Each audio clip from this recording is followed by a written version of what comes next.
নমস্কার, আমি তারানাথ তান্ত্রিক। আপনার পরিবারের বা আপনার কোনো প্রিয়জনের প্রতিনিয়ত কেউ যদি বারে বারে ক্ষতি করতে থাকে আর আপনি সেখান থেকে অতিষ্ঠ, কি করবেন বুঝে উঠতে পারছেন না। তাই আমি আজকে আপনাদের এমন একটা তন্ত্র প্রয়োগের সঙ্গে পরিচয় করাবো, যেটা করা মাত্রই সে যা যা ক্ষতি আপনাদের উপর করেছে সেগুলো তার প্রতি রিটার্ন যেতে শুরু হবে। তবে একটা কথা ভালো করে বলে দিই, একটু মন দিয়ে শুনবেন।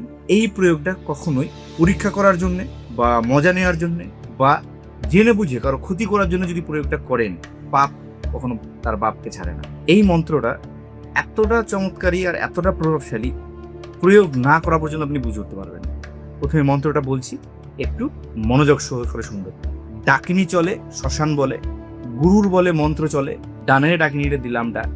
ডাকিনী চলে শ্মশান বলে, শত্রুর নাম রক্তের কর নাশ। মেষের বলির রক্ত দিলাম, দিলাম রক্তের স্বাদ। ওম ডাম ডাকিন্যায় ফট স্বাহা। তবে একটা কথাকে জেনে নিন, এই মন্ত্রের প্রয়োগ করতে গেলে 3টে বিশেষ জিনিসের প্রয়োজন। একটা হচ্ছে কালো সুতো, 5টা রসুনের কোয়া, আর একটা ছুঁচ। প্রয়োগ করার জন্য আপনাকে সবার প্রথম অগ্নিকোণটা বা বায়ুকোণকে বেছে নিতে হবে।